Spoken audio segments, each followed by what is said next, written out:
Aku selalu bangga menjadi seorang PNS. Setiap pagi, rutinitasku dimulai dengan berjalan kaki menuju pasar kecil di ujung kompleks perumahan untuk membeli sayur segar. Aku suka datang lebih awal saat udara masih segar dan suasana belum terlalu ramai. Biasanya aku hanya membeli sayur dari pedagang tetap yang sudah kukenal baik. Namun hari itu berbeda. Saat aku keluar dari rumah, sebuah gerobak kayu sederhana berhenti tepat di depan pagar rumahku. Seorang pria muda berdiri di belakangnya, tersenyum hangat padaku. Ia mengenakan kaos polos yang sedikit lusuh dan celana pendek. Di tangannya ada timbangan sederhana, dan di atas gerobaknya tertata rapi sayuran segar, bayam hijau yang masih basah, wortel oranye yang cerah, dan cabai merah yang menggoda. "Bu, mau beli sayur, ya?" Tanyanya dengan nada ramah. Matanya menyipit ketika tersenyum, membuat wajahnya terlihat bersahabat. Aku ragu sejenak. Membeli sayur dari penjual keliling bukanlah sesuatu yang biasa kulakukan. Apalagi, di komplek ini, banyak tetangga yang sering memperhatikan setiap gerak-gerik orang lain. Aku bisa membayangkan mereka akan bergosip. "Citra kok beli sayur sama penjual keliling, padahal kan dia PNS." Tapi entah kenapa, tatapan pria itu membuatku merasa nyaman. Ada sesuatu dalam senyumnya yang tulus yang membuatku sulit menolak. "Iya," jawabku akhirnya. "Ada bayam sama wortel?" "Ada, Bu. Sayurnya segar, langsung dari sawah," katanya sambil mengambil beberapa ikat bayam dan beberapa batang wortel. Ia meletakkannya di atas timbangan dengan cekatan. Gerakan tangannya cepat, tapi hati-hati, seolah ia ingin memastikan tidak ada satu helai daun pun yang rusak. Saat ia menyebutkan harga, aku sedikit terkejut karena harganya jauh lebih murah dibandingkan di pasar. "Ini murah sekali," komentarku tanpa sadar. Ia tertawa kecil, suaranya renyah seperti daun kering yang diinjak. "Harga dari petani langsung, Bu, jadi nggak ada tambahan ongkos macam-macam." Aku mengangguk dan memberinya uang. Saat ia mengembalikan kembalian, jarinya menyentuh telapak tanganku sebentar. Sentuhan itu singkat, tapi cukup membuatku merasa aneh. Bukan karena risih, tapi karena ada sesuatu yang hangat dalam cara ia berinteraksi. "Oh, iya, nama saya Ari," katanya sambil menyerahkan kantong plastik berisi sayur. "Aku Citra," balasku pelan. Setelah itu, ia melanjutkan perjalanan dengan gerobaknya, meninggalkan jejak roda kayu di aspal jalan komplek. Aku berdiri di depan rumah, memandangi punggungnya yang semakin menjauh. Rasanya aneh. Entah kenapa, pertemuanku dengannya pagi itu meninggalkan kesan yang mendalam. Mungkin karena senyumnya yang tulus, atau mungkin karena cara ia berbicara yang begitu sopan, atau mungkin saja aku mulai merasa penasaran tentang siapa sebenarnya pria bernama Ari itu. Hari-hari berikutnya, Ari selalu muncul di depan rumahku pada pagi hari. Awalnya aku mengira ia hanya kebetulan lewat, tapi lama-lama aku menyadari bahwa ia sengaja berhenti di depan rumahku. Ia selalu tersenyum dan menawarkan sayur-sayuran segar yang tampak lebih segar daripada yang biasa kubeli di pasar. Aku tidak bisa menolaknya. Bukan hanya karena sayurnya memang berkualitas, tapi juga karena ada sesuatu dalam sikapnya yang membuatku merasa nyaman. "Apa kabar, Bu Citra?" tanyanya suatu pagi, nada suaranya terdengar ceria seperti biasa. "Baik, Ari. Kamu?" balasku, mencoba terdengar santai meski hatiku sedikit berdebar. "Alhamdulillah sehat. Ini ada wortel baru, Bu. Mau coba?" katanya sambil mengeluarkan beberapa batang wortel dari gerobaknya. Warnanya oranye cerah, hampir seperti sinar matahari pagi. Aku mengangguk dan membelinya. Saat kami berbincang, aku mulai menyadari bahwa Ari bukan sekadar penjual sayur biasa. Ia sering bercerita tentang perjalanannya keliling komplek, tentang orang-orang yang ia temui, dan tentang pandangannya tentang hidup. Ia memiliki cara berpikir yang sederhana namun mendalam, sesuatu yang jarang kudapati dari orang-orang di sekitarku. "Kadang-kadang, kita nggak perlu banyak hal untuk bahagia," katanya suatu hari sambil tersenyum. "Cukup bersyukur dengan apa yang kita punya." Aku terdiam sejenak, memikirkan kata-katanya. Di tengah kehidupanku yang serba teratur sebagai PNS, kata-kata itu terasa begitu menyentuh. Aku mulai melihat Ari bukan hanya sebagai penjual sayur, tapi sebagai seseorang yang memiliki pemikiran dewasa dan bijaksana. Namun, tetangga-tetanggaku tidak melihatnya seperti itu. Beberapa hari kemudian, saat aku sedang berbincang dengan Ari di depan rumah, Bu Siti, tetangga yang tinggal tepat di sebelah, mendekat dengan senyum yang terlihat dipaksakan.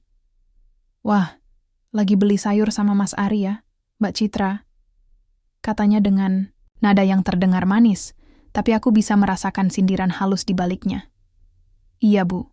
Sayurnya segar-segar," jawabku, mencoba terdengar santai. Bu Siti tertawa kecil, matanya menyipit penuh arti. "Iya sih, tapi kalau saya sih lebih suka beli di pasar. Kan lebih praktis." Aku tahu maksudnya. Kata-kata lebih praktis itu adalah kode untuk lebih pantas.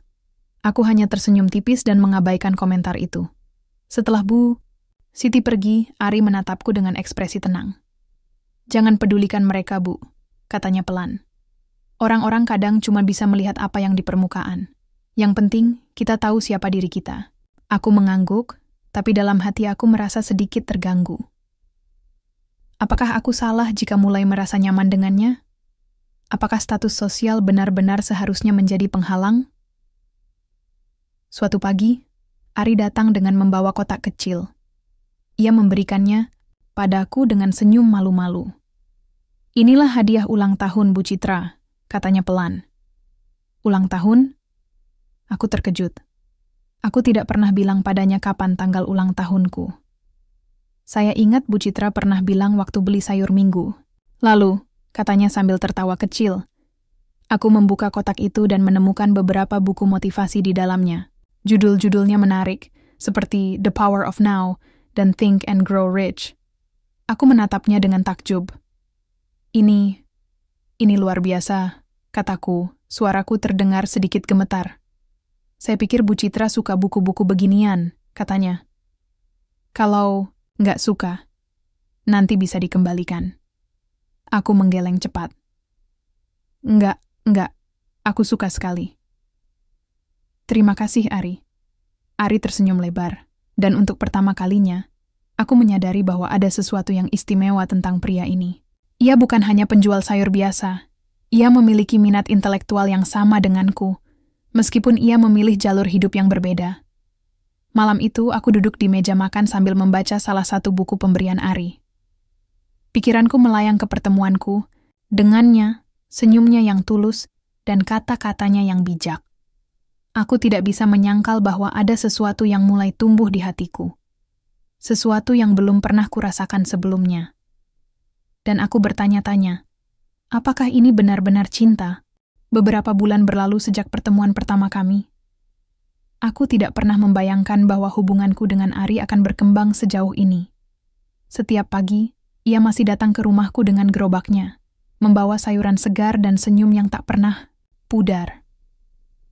Kami semakin sering berbincang tentang banyak hal, tentang masa kecil kami, impian kami, bahkan tentang pandangan kami terhadap hidup.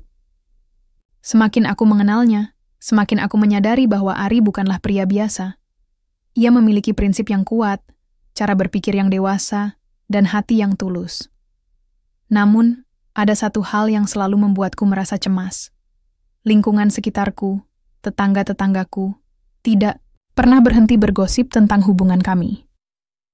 Mereka melihat status sosial sebagai penghalang besar. Bagi mereka, aku adalah seorang PNS, seseorang yang dianggap memiliki kelas lebih tinggi, sedangkan Ari hanyalah seorang penjual sayur keliling. Menurut mereka, hubungan kami tidak seharusnya terjadi. "Citra kok bisa-bisanya dekat sama penjual sayur?" kata Bu Siti suatu hari saat aku sedang berbelanja di warung dekat kompleks. Suaranya cukup keras untuk didengar oleh beberapa orang di sekitarnya. Kasihan dia, jangan-jangan dimanfaatkan. Aku hanya diam, mencoba mengabaikan komentarnya. Tapi di dalam hati, kata-kata itu menusuk. Apakah benar aku salah? Apakah aku terlalu bodoh untuk tidak memedulikan perbedaan status sosial ini? Suatu malam, setelah seharian bekerja, aku duduk di teras rumah. memikirkan semua hal yang terjadi akhir-akhir ini. Aku mulai merasa lelah dengan tekanan dari lingkungan sekitarku. Tapi di tengah kebingunganku, sebuah suara membuyarkan lamunanku. "Bu Citra," panggil Ari dari luar pagar rumahku. Gerobaknya sudah tidak ada, dan ia tampak lebih rapi daripada biasanya. Ia mengenakan kemeja putih polos yang terlihat agak baru, meski sederhana. Ada sesuatu dalam caranya berdiri yang membuatku merasa bahwa malam ini akan menjadi momen penting. "Iya, Ari?" tanyaku, berusaha terdengar santai meski hatiku berdebar. Ari melangkah mendekat, matanya menatapku dengan penuh ketulusan. "Boleh saya bicara sebentar?" Aku mengangguk dan mempersilakannya masuk. Ia duduk di kursi teras. Wajahnya tampak tegang, namun penuh keyakinan. "Bu Citra," katanya pelan, suaranya terdengar serius. "Saya sudah lama ingin bicara ini sama Ibu. Saya ingin kita membangun keluarga bersama." Jantungku berdebar kencang. Aku tidak menyangka bahwa ia akan mengatakannya malam ini. Aku menatapnya tanpa berkedip, mencoba mencerna kata-katanya. Apa kamu yakin?" tanyaku akhirnya. Suaraku terdengar gemetar. Ari mengangguk mantap. "Saya sangat yakin, Bu. Saya tahu kita berbeda. Saya cuma penjual sayur keliling dan Ibu seorang PNS. Tapi saya percaya bahwa cinta tidak melihat status sosial. Saya ingin membangun keluarga yang bahagia bersama Ibu, meskipun saya harus bekerja keras untuk itu." Aku terdiam. Kata-katanya begitu tulus, tapi pikiran-pikiran negatif mulai muncul. Bagaimana reaksi keluargaku? Bagaimana tetangga-tetanggaku? Apakah aku siap menghadapi semua itu? Melihat keraguanku, Ari menggenggam tanganku dengan lembut. "Bu Citra, saya tahu ini tidak mudah. Tapi saya janji, saya akan selalu berusaha membuat Ibu bahagia. Kita bisa melewati ini bersama-sama." Aku menatap matanya, mata yang penuh ketulusan dan keyakinan. Perlahan-lahan, keraguanku mulai memudar. Aku tahu bahwa Ari adalah pria yang baik, jujur, dan tulus. Ia bukan tipe orang yang hanya berbicara tanpa aksi.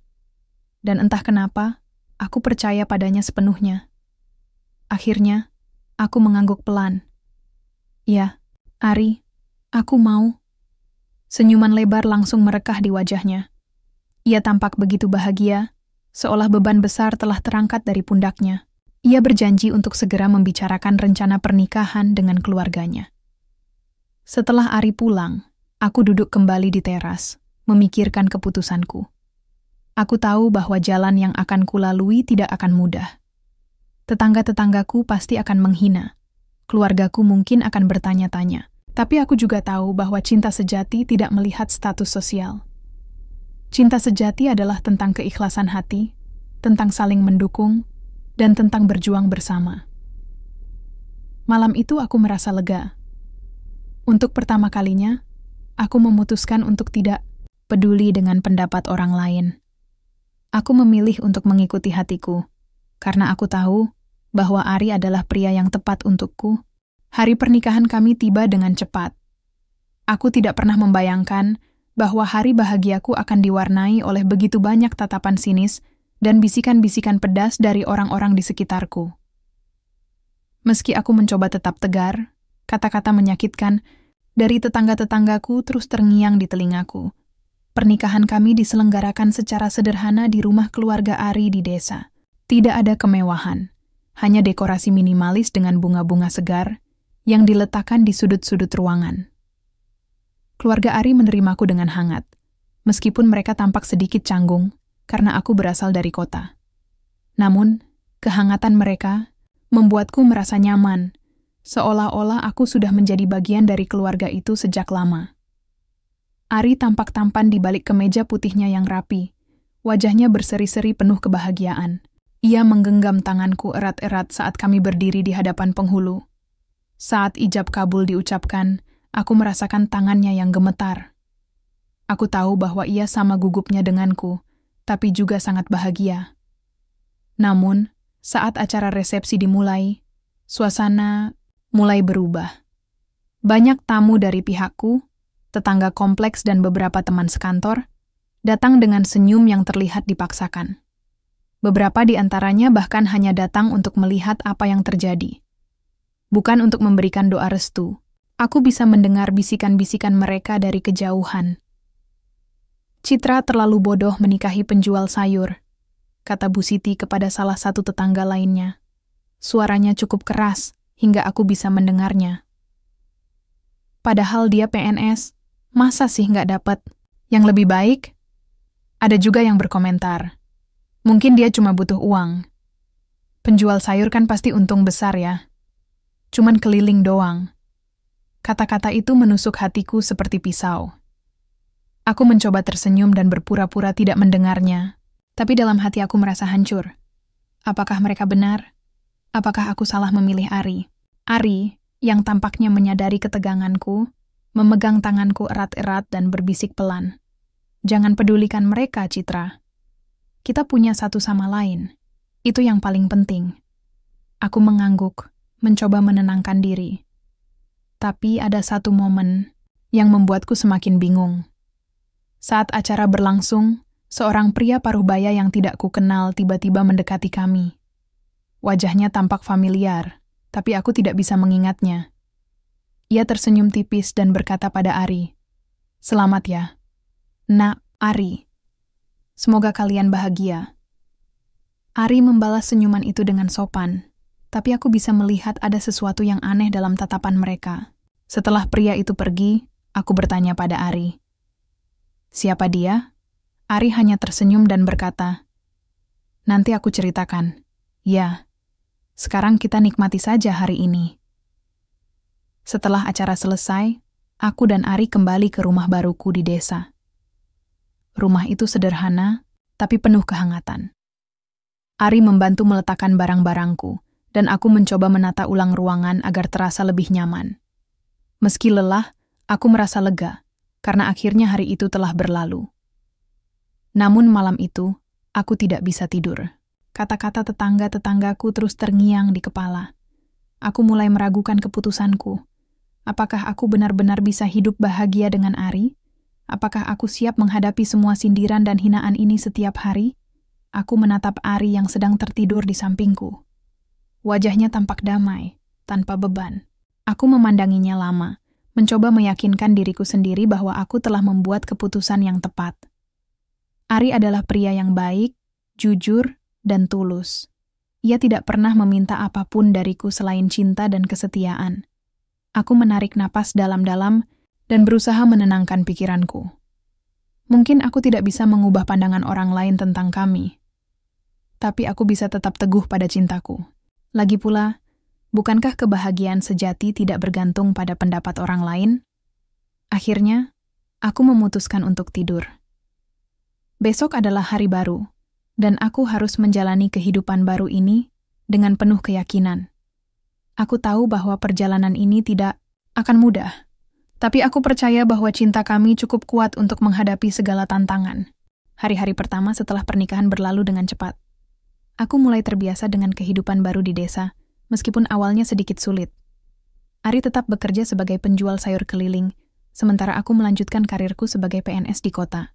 Setiap pagi, aku bangun lebih awal untuk mengejar angkutan umum menuju kantor, dan setiap sore aku pulang ke rumah yang sepi tanpa Ari. Ia biasanya baru pulang menjelang malam, setelah seharian berkeliling kompleks-kompleks di kota. Meski lelah, aku tidak pernah merasa kesepian. Rumah kami mungkin sederhana, tapi penuh dengan kehangatan. Ada sesuatu dalam rutinitas kecil kami yang membuatku merasa nyaman. Sarapan bersama di pagi hari sebelum kami berpisah untuk bekerja, atau sekadar duduk berdua di teras sambil menikmati teh hangat saat malam tiba.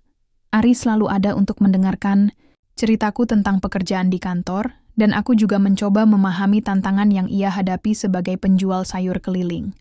Namun, tekanan dari lingkungan sekitar tidak pernah benar-benar hilang. Tetangga-tetanggaku di kota masih sering membicarakan hubunganku dengan Ari. Mereka tampaknya tidak bisa menerima bahwa aku, seorang PNS, telah menikahi seorang penjual sayur. Beberapa orang bahkan mencoba menjodohkanku dengan pria lain yang dianggap lebih cocok untukku. "Kenapa kamu nggak cari yang lebih mapan?" kata Mbak Rini, salah satu teman sekantor, suatu hari saat kami makan siang bersama. Kamu kan pintar, pasti banyak yang mau sama kamu. Aku hanya tersenyum tipis, mencoba mengabaikan komentarnya. Tapi dalam hati, aku merasa marah. Kenapa mereka tidak bisa melihat bahwa Ari adalah pria yang baik? Kenapa mereka hanya melihat status sosial, bukan hati? Suatu sore, aku pulang ke rumah lebih awal karena ada rapat mendadak yang dibatalkan. Saat aku membuka pintu, aku mendapati Ari sedang duduk di depan meja makan, menulis sesuatu di buku kecil. Ia tampak serius, alisnya berkerut seperti sedang memikirkan sesuatu yang penting. "Apa yang kamu tulis?" tanyaku, penasaran. Ari tersentak, lalu tersenyum saat melihatku. "Oh, ini catatan kecil tentang rencana bisnis. Saya sedang memikirkan sesuatu." Rencana bisnis? Aku semakin penasaran. Selama ini, Ari tidak pernah membicarakan hal semacam itu padaku. "Iya," katanya sambil menutup buku kecil itu. "Saya ingin mencoba sesuatu yang baru. Tapi belum waktunya untuk bicara soal ini." Aku mengangguk, meskipun rasa penasaranku semakin besar. Ada sesuatu dalam nada suaranya yang membuatku yakin bahwa ia menyembunyikan sesuatu. Namun, aku memutuskan untuk tidak memaksanya. Aku percaya bahwa jika waktunya sudah tepat, ia akan memberitahuku. Beberapa minggu kemudian, tekanan dari lingkungan sekitarku semakin besar. Salah satu tetangga, Pak Darto, datang ke rumahku suatu sore dengan senyum yang tampak dipaksakan. "Citra, saya cuma mau kasih masukan ya," katanya dengan nada yang terdengar manis namun menusuk. "Kamu masih muda, masih punya banyak kesempatan. Jangan sampai salah pilih pasangan. Kamu kan wanita pintar, masa ia nggak dapat yang lebih baik?" Aku menatapnya dengan tenang, meskipun dalam hati aku merasa geram. "Terima kasih atas nasihatnya, Pak. Tapi saya sudah bahagia dengan Ari. Dia pria yang baik." Pak Darto tertawa kecil, matanya menyipit penuh arti. "Ya, kalau kamu sudah yakin, silakan saja. Tapi ingat, hidup itu panjang, Citra. Jangan sampai nanti kamu menyesal." Setelah Pak Darto pergi, aku duduk di kursi teras, merenung. Kata-katanya terus terngiang di telingaku. Apakah aku benar-benar bahagia dengan Ari? Apakah aku siap menghadapi semua hinaan dan sindiran ini seumur hidup? Aku menatap foto pernikahan kami yang terpajang di dinding ruang tamu. Wajah Ari tampak begitu bahagia, senyumnya tulus tanpa beban. Aku mencoba mengingat momen-momen indah yang kami lalui bersama. Canda tawanya, ketulusannya, cara ia selalu mendukungku meski dunia seringkali berusaha menjatuhkan kami. Akhirnya, aku memutuskan untuk tidak peduli lagi dengan pendapat orang lain. Aku tahu bahwa cinta sejati tidak melihat status sosial.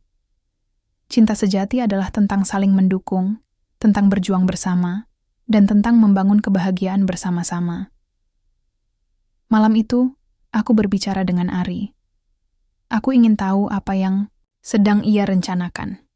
"Ari," kataku pelan saat kami duduk di teras, "apa yang kamu tulis di buku kecil itu waktu itu? Apa yang sedang kamu rencanakan?" Ari menatapku dengan ekspresi serius. "Sebenarnya, aku sedang memikirkan untuk membuka toko sayur di pusat kota. Bukan untuk meninggalkan pekerjaan sekarang, tapi untuk mencoba sesuatu yang baru. Aku ingin membuktikan pada diriku sendiri bahwa aku bisa lebih dari sekadar penjual sayur keliling." Aku terkejut mendengar rencananya. Aku tidak menyangka bahwa ia memiliki ambisi sebesar itu. "Kenapa kamu nggak bilang dari awal?" tanyaku. Suaraku terdengar penuh semangat. "Karena aku belum yakin apakah ini akan berhasil," katanya jujur. "Tapi aku janji, aku akan berusaha keras untuk mewujudkannya." Aku menggenggam tangannya erat-erat. "Aku akan mendukungmu, Ari. Apapun yang kamu lakukan, aku akan selalu ada di sisimu." Ari tersenyum lebar, matanya berbinar penuh harapan. Untuk pertama kalinya, aku melihat kilatan keyakinan yang kuat dalam tatapannya. Hari-hari berlalu, dan kehidupan kami terus berjalan seperti biasa. Aku mulai membantu Ari dengan rencana bisnisnya, membuka toko sayur di pusat kota. Kami sering duduk bersama di malam hari, merancang strategi pemasaran, memilih lokasi yang tepat, bahkan mendiskusikan desain interior toko. Awalnya aku ragu apakah ide ini akan berhasil, tapi semangat Ari begitu besar. hingga perlahan-lahan aku mulai percaya bahwa ia bisa melakukannya. Namun, ada satu hal yang masih mengganjal di benakku. Selama ini, Ari selalu menyembunyikan sesuatu dariku. Ia tidak pernah menceritakan asal-usul keluarganya secara detail, atau bagaimana ia bisa memiliki akses ke sayuran segar berkualitas tinggi tanpa harus membelinya dari pasar.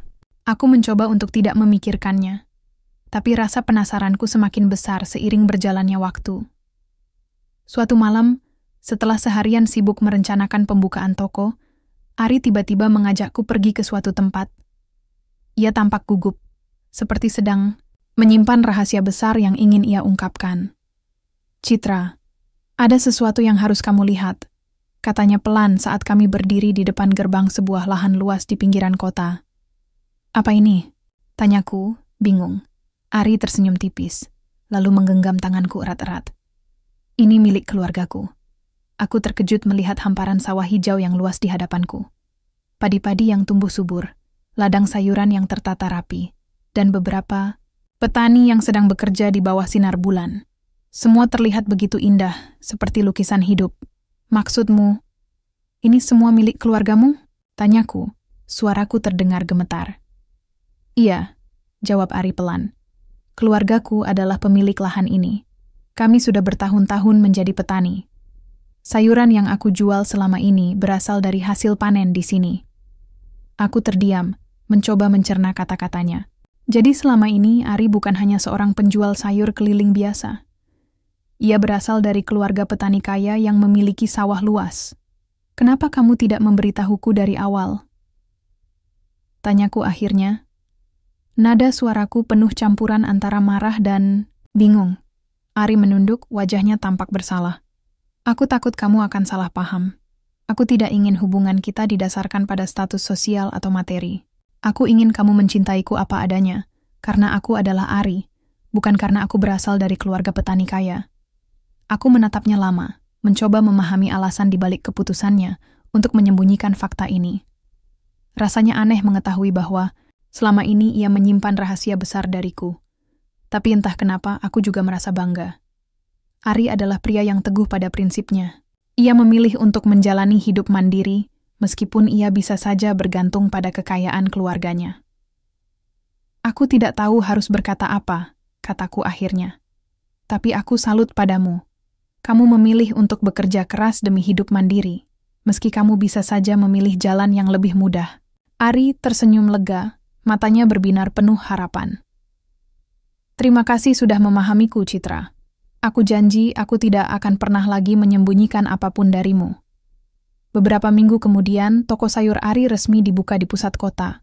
Dengan modal, dukungan dari keluarganya dan hasil panen dari sawah mereka, usaha itu langsung sukses besar. Toko tersebut modern, bersih, dan menyediakan sayuran segar berkualitas tinggi. Banyak pelanggan yang datang, termasuk tetangga-tetanggaku yang dulu sering menghinanya. Bu Siti dan Pak Darto, dua orang yang paling sering menyindir hubunganku dengan Ari, tiba-tiba mendekati kami suatu sore. Mereka tersenyum manis seolah-olah tidak pernah menghina kami sebelumnya. "Selamat ya Mas Ari. Sukses sekali tokonya," kata Bu Siti, dengan nada yang terdengar dipaksakan. "Iya, selamat ya," tambah Pak Darto. "Kami baru tahu kalau Mas Ari ternyata berasal dari keluarga petani besar. Hebat sekali." Aku hanya tersenyum dingin, sementara Ari menjawab dengan sopan. "Terima kasih atas doanya. Kami senang bisa melayani banyak pelanggan." Setelah mereka pergi, aku menatap Ari dengan ekspresi datar. "Jadi, mereka sekarang mulai mendekati kita karena toko ini?" Ari tertawa kecil. "Biarkan saja, Citra. Orang-orang kadang hanya melihat apa yang di permukaan. Yang penting, kita tahu siapa diri kita." Aku mengangguk, mencoba tidak peduli dengan sikap munafik mereka. Tapi dalam hati, aku merasa puas. Akhirnya, mereka menyadari bahwa mereka salah menilai Ari. Hari-hari setelah pembukaan toko sayur berjalan dengan cepat.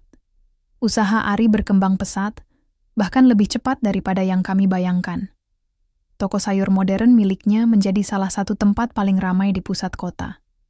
Banyak pelanggan yang datang bukan hanya karena kualitas sayurannya yang segar, tetapi juga karena pelayanan yang ramah dan profesional. Ari mempekerjakan beberapa orang dari desa untuk membantu di toko, termasuk beberapa tetangga kompleks yang dulu sering menghina kami. Bu Siti dan Pak Darto adalah dua di antara mereka. Mereka datang ke toko suatu pagi, menawarkan diri untuk bekerja di sana.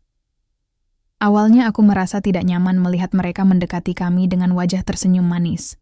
Seolah-olah semua hinaan yang pernah mereka lontarkan tidak pernah terjadi. Tapi Ari menerimanya dengan lapang dada. "Kenapa kamu menerima mereka?" tanyaku suatu malam saat kami duduk di teras rumah. "Karena aku ingin memberikan kesempatan kepada siapapun," jawab Ari tenang. "Aku tahu mereka dulu menyindir kita, tapi itu dulu. Sekarang, biarkan mereka belajar dari kesalahannya." Aku menghela napas panjang. Meski masih ada rasa kesal dalam hatiku, aku mencoba mengikuti prinsip Ari. Lagi pula, hidup ini terlalu pendek untuk menyimpan dendam. Suatu hari, Ari pulang ke rumah dengan senyum lebar. Di tangannya, ia membawa kunci mobil mewah. Aku terkejut melihatnya. "Inilah hadiah untuk kita," katanya bangga. "Aku sudah membeli 2 mobil, yang satu untuk kita pakai, dan yang satu lagi untuk armada pengiriman sayur." Aku tidak bisa menahan senyumku. Mobil tersebut adalah simbol kerja keras dan kesuksesan Ari. Melihatnya berhasil membuat hatiku dipenuhi rasa bangga. "Ini gila," kataku pelan, sambil memandangi mobil itu. "Aku tidak pernah membayangkan kita akan sampai di titik ini." Ari tertawa kecil. "Aku juga tidak pernah membayangkannya. Tapi lihatlah Citra. Kita bisa mencapai apapun selama kita bersama-sama." Beberapa minggu kemudian, kabar tentang kesuksesan Ari semakin tersebar luas. Tetangga-tetanggaku mulai berubah sikap. Mereka yang dulu sering menghinaku, dan Ari kini berusaha mendekati kami. Bahkan ada yang datang langsung ke rumah untuk meminta maaf. "Maafkan kami ya Mbak Citra," kata Bu Siti suatu sore. Matanya tampak jujur meskipun nada suaranya masih terdengar canggung. "Dulu kami salah menilai Mas Ari. Kami tidak tahu kalau dia berasal dari keluarga besar dan punya usaha yang begitu sukses." Aku hanya tersenyum tipis. "Tidak apa-apa, Bu. Yang penting, sekarang kita bisa saling menghargai." Setelah Bu Siti pergi, aku duduk di kursi teras merenung. Aku tidak pernah membayangkan bahwa orang-orang yang dulu merendahkan kami akan berubah sikap hanya karena status sosial dan materi. Tapi entah kenapa, aku tidak merasa puas dengan permintaan maaf mereka. Bagiku, nilai seseorang tidak ditentukan oleh seberapa banyak uang atau barang mewah yang dimilikinya, melainkan oleh ketulusan hatinya. Aku menatap foto pernikahan kami yang terpajang di dinding ruang tamu. Wajah Ari tampak begitu bahagia, senyumnya tulus tanpa beban. Aku menyadari bahwa kesuksesan kami bukan hanya soal materi, tapi juga tentang cinta, dukungan, dan kerja keras yang kami jalani bersama. Suatu malam, aku dan Ari duduk di depan toko, melihat orang-orang yang dulu menghina kami sekarang bekerja di sana. Ada Bu Siti yang melayani pelanggan dengan ramah. Ada Pak Darto yang membantu mengatur stok sayuran. Mereka tampak berbeda dari dulu, lebih rendah hati, lebih pekerja keras. "Lihat mereka," kataku pelan, sambil menunjuk pada Bu Siti dan Pak Darto. "Iya," jawab Ari, tersenyum tipis. "Mereka belajar dari kesalahannya. Itu bagus." Aku mengangguk, lalu menatap Ari. "Aku bangga padamu, Ari. Kamu membuktikan bahwa cinta dan kerja keras bisa mengalahkan pandangan buruk orang lain." Ari memegang tanganku erat-erat. "Kita membuktikannya bersama-sama, Citra. Kita bisa melewati segala tantangan karena kita saling percaya." Beberapa bulan telah berlalu sejak toko sayur Ari resmi dibuka. Kehidupan kami kini jauh berbeda dari dulu, tapi satu hal yang tidak pernah berubah adalah cinta dan kebersamaan kami. Setiap pagi, aku bangun dengan rasa syukur karena bisa menjalani hari-hari bersama Ari. Meski kesibukan kami bertambah, aku di kantor dan Ari di toko, kami selalu meluangkan waktu untuk makan malam bersama, atau sekadar duduk di teras sambil menikmati teh hangat. Hari ini, aku duduk di depan toko, memperhatikan orang-orang yang lalu lalang. Ada Bu Siti yang sedang melayani pelanggan dengan senyum ramah. Ada Pak Darto yang tampak serius mengatur stok sayuran. Mereka yang dulu merendahkan kami kini bekerja di bawah naungan Ari. Lucu rasanya melihat bagaimana hidup bisa berbalik begitu cepat. Tapi bukan itu yang membuatku bahagia. Yang membuatku bahagia adalah melihat Ari, pria yang dulu hanya penjual sayur keliling dengan gerobak kayu sederhana, kini menjadi pemilik usaha sukses yang dihormati banyak orang. Ari mendekatiku dengan segelas teh dingin. "Mau teh?" tanyanya sambil tersenyum lebar. "Tentu," jawabku. Menerima gelas itu dengan senyum.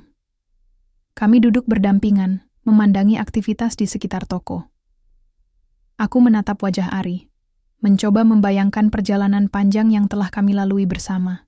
Dari pertemuan pertama di depan rumahku hingga hari ini, semuanya terasa seperti mimpi. "Apa kamu pernah membayangkan kita akan sampai di titik ini?" Tanyaku pelan, suaraku penuh rasa syukur. Ari tertawa kecil, matanya berbinar. "Tidak pernah. Tapi aku selalu percaya bahwa selama kita saling mendukung, kita bisa melewati apapun." Aku mengangguk, menyadari betapa benarnya kata-kata itu. Perjalanan kami tidak pernah mudah. Kami dihina, direndahkan, dan dipertanyakan oleh banyak orang. Tapi semua itu hanya membuat hubungan kami semakin kuat. Cinta tanpa syarat dan keyakinan pada prinsip hiduplah yang membawa kami ke tempat ini.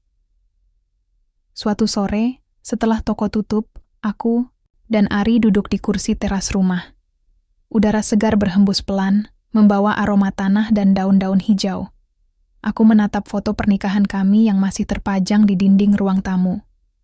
Wajah Ari tampak begitu bahagia, senyumnya tulus tanpa beban. Aku menyadari bahwa meski materi bisa berubah, cinta dan ketulusan hati adalah hal yang tak ternilai harganya. "Citra," panggil Ari tiba-tiba. Nada suaranya terdengar serius. "Iya?" tanyaku, menoleh padanya. "Terima kasih sudah tetap bersamaku. Meskipun dulu banyak orang yang meragukan hubungan kita, kamu adalah alasan aku bisa menjadi seperti sekarang." Aku tersenyum, mataku berkaca-kaca. "Aku juga harus berterima kasih padamu, Ari. Kamu mengajarkanku arti cinta yang sesungguhnya. Cinta yang tidak melihat status sosial, tetapi melihat isi hati." Ari meraih tanganku dan menggenggamnya erat. Kita sudah melewati banyak hal bersama-sama, dan aku yakin kita akan terus melalui apapun yang datang nanti. Aku mengangguk, merasakan kehangatan dalam genggamannya. Di momen itu, aku menyadari bahwa kesuksesan kami bukan hanya soal mobil mewah atau toko besar. Kesuksesan kami adalah tentang cinta, kepercayaan, dan kerja keras yang kami jalani bersama.